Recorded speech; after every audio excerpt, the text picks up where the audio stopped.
जिसने फिक्र छोड़ी कि लोग क्या कहेंगे, वही केवल रास्ते पर चला है। जिसने चिंता रखी इस बात की कि लोग क्या कहते हैं, वो लोगों के हिसाब से ही चलता रहा।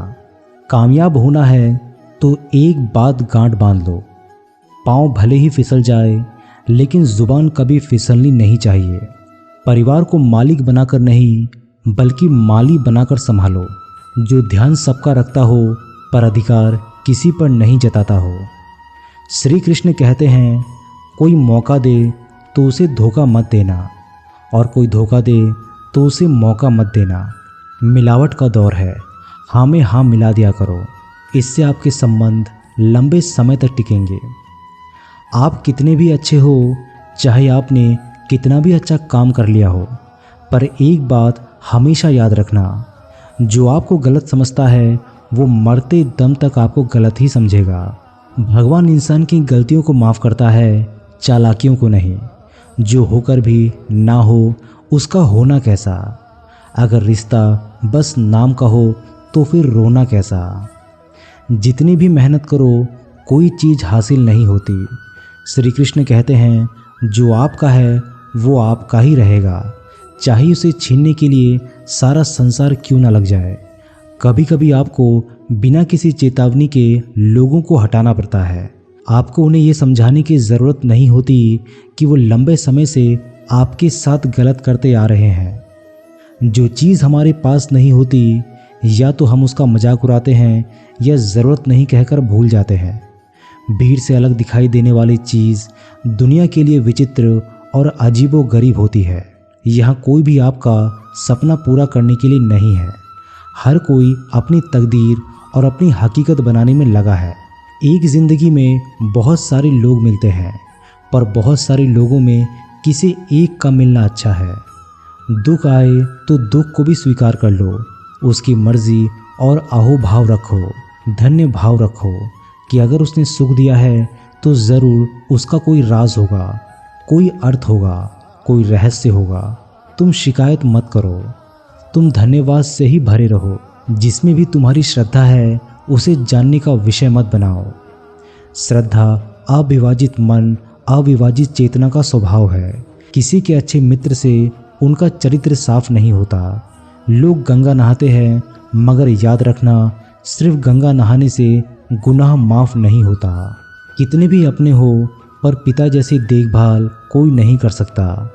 दुनिया में 7 अरब लोग हैं, लेकिन मोहब्बत हमेशा उसी शख्स से होती है जिसे आपकी 1 टके की परवाह नहीं होती। आपकी नियति से ईश्वर खुश होते हैं और दिखावे से इंसान। जो जा रहा है उसे जाने दो, आज रुक भी गया तो कल चला जाएगा। हम किसी के काबिल नहीं, इसीलिए दूर रहने लगे हैं। जो हमारे बिना खुश है, हम उन्हें सताया नहीं करते। कोशिश करो कि दोगले लोगों से गहरा संबंध मत रखो, क्योंकि ये जब नाराज़ होते हैं तो इज्जत पर वार करते हैं। अकेला रहना मूर्ख और नकारात्मक लोगों के बीच में रहने से हर हाल में बेहतर है। इंसानियत दिल में होती है, हैसियत में नहीं।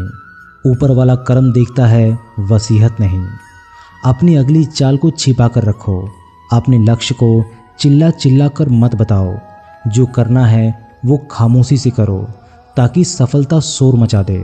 रिश्तों की डोरी तब कमज़ोर होती है जब इंसान गलत फहमी में पैदा होने वाले सवालों का जवाब खुद ही बना लेता है।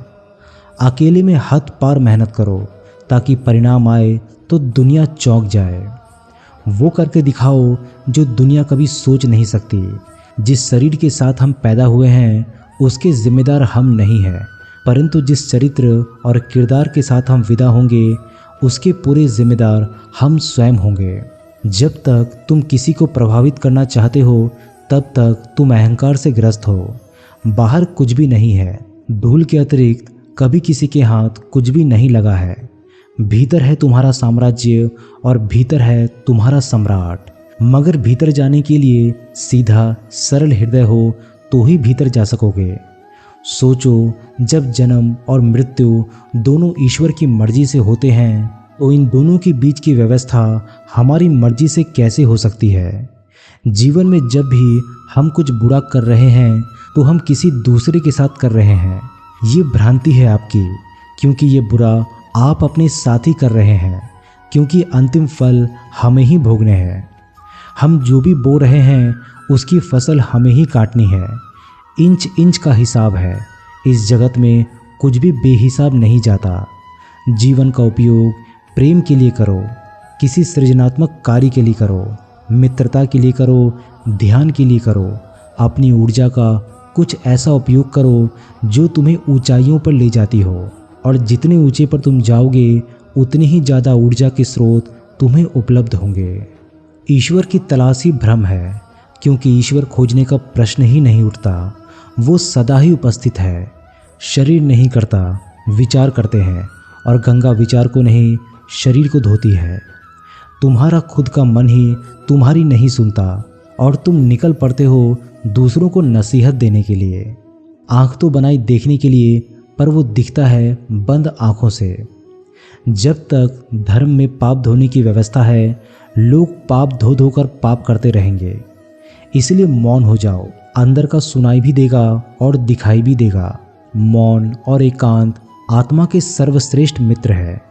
आदमी के पेट की सीमा है, 2 रोटी से भर जाएगी या 4 रोटी से भी भर जाएगी, लेकिन आदमी के मन की तो कोई भी सीमा नहीं है। कितना ही धन हो तो भी मन नहीं भरता, और जो नहीं भरता उसी का नाम मन है। जितनी कम उम्मीद होगी उतना ही सुखद सफ़र होगा। इत्र, मित्र, चित्र और चरित्र किसी के पहचान की मोहताज नहीं।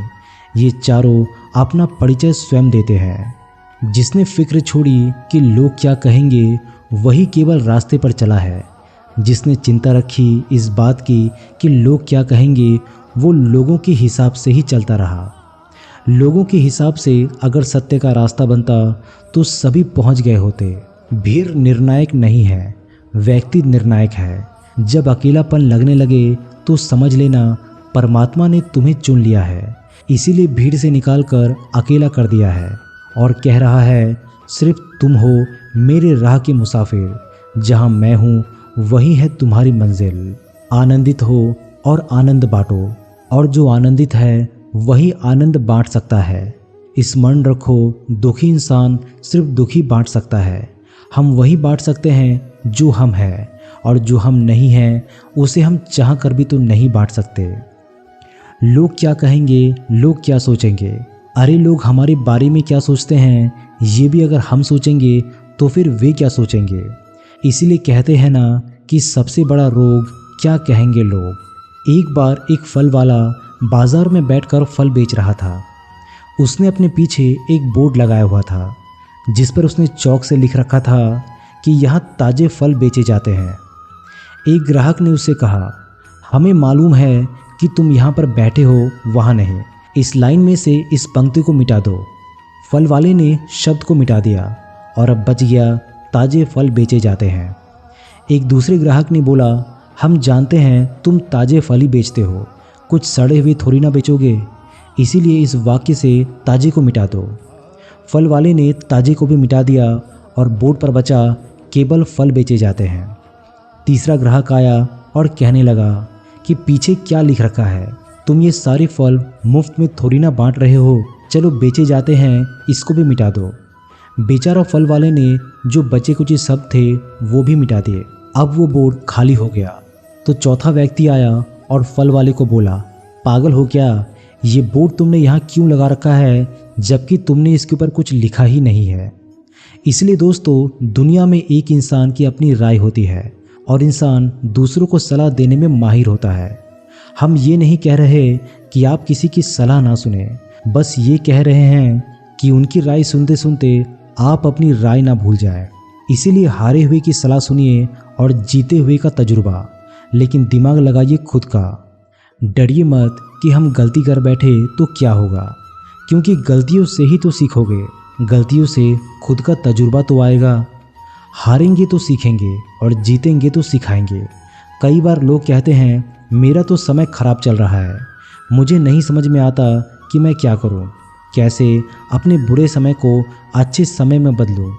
सच तो ये है कि आपको एक चीज़ जो बुरे समय में ज़रूर करनी चाहिए और बहुत सारे लोग ये चीज़ करना छोड़ देते हैं। चलिए इसे समझते हैं एक कहानी के माध्यम से। एक बार एक बहुत ही गरीब किसान था। वो गरीब था, मेहनती था, खुश था। वो रोज़ सुबह उठकर भगवान से केवल 10 मिनट मंदिर में जाकर भगवान के आगे हाथ जोड़कर प्रार्थना करता था।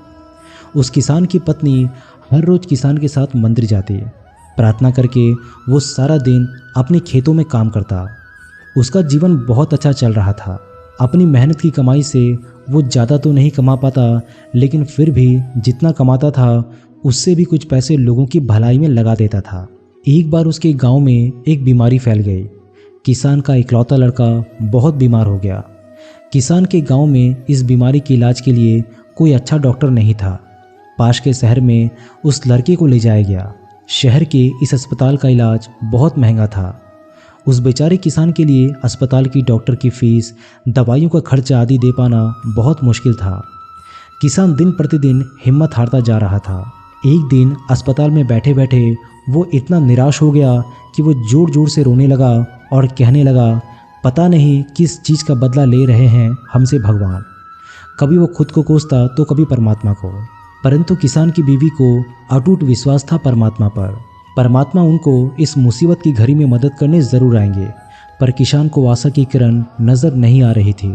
अस्पताल की कुछ दूरी पर एक मंदिर था। किसान की पत्नी उस मंदिर में हर रोज़ प्रार्थना करने जाती थी, पर किसान का दिल नहीं करता था प्रार्थना करने को। डॉक्टर ने किसान से कहा उसके बच्चे के इलाज के लिए 10,000 की आवश्यकता है, पर किसान के लिए इतनी बड़ी रकम इकट्ठा कर पाना असंभव था। किसान की पत्नी अब भी मंदिर जाती थी। वो भगवान के आगे हाथ जोड़कर प्रार्थना करती थी कि उसका पुत्र ठीक हो जाए। एक दिन मंदिर में एक सेठ आया। उसने किसान की पत्नी से कहा। उसने किसान की बातें उस दिन अस्पताल में सुनी जिस दिन किसान रो रहा था। सेठ ने बताया उस दिन सेठ की पत्नी भी अस्पताल में थी और वो पूरी तरीके से ठीक हो गई है और अपने घर चली गई है। सेठ को बातों बातों में पता चल गया था कि किसान को 10,000 की आवश्यकता है। तो सेठ ने तुरंत अपनी जेब से पैसा निकालकर देते हुए कहा उसके पास इस समय 10,000 ही है और वो इसे रख ले। साथ में सेठ ने कागज़ पर अपना पता लिखते हुए कहा अगर उसको और पैसे की आवश्यकता हो तो वो बेहिचक मांग लेगी। महिला ने उत्तर दिया इस कागज़ की कोई आवश्यकता नहीं है, क्योंकि वो जानती है कि उसको ये पैसे किसने भिजवाए हैं। जिसने उसे ये पैसे दिए हैं वो परमात्मा उसका ख्याल हमेशा रखेंगे। दोस्तों, इसे कहते हैं अटूट विश्वास, और ये सबसे ज़रूरी है और जो हम लोग अक्सर खो देते हैं अपने बुरे वक्त में। और जो उस औरत ने नहीं खोया, उसने तो सेठ का पता लिखा हुआ कागज़ भी नहीं पकड़ा। वो जानती थी परमात्मा उसके साथ सदैव है। श्री कृष्ण कहते हैं जो मेरा ध्यान करते हैं मैं उसको वो प्रदान करता हूँ जो उसके पास नहीं है, और जो उसके पास है मैं उसकी रक्षा करता हूँ। इसलिए बहुत ज़रूरी है कि हम अपने बुरे वक्त में परमात्मा का साथ ना छोड़ें। दोस्तों, ये वीडियो यहीं पर समाप्त होती है और मिलते हैं एक नए वीडियो के साथ। तब तक के लिए अपना ख्याल रखिएगा। धन्यवाद।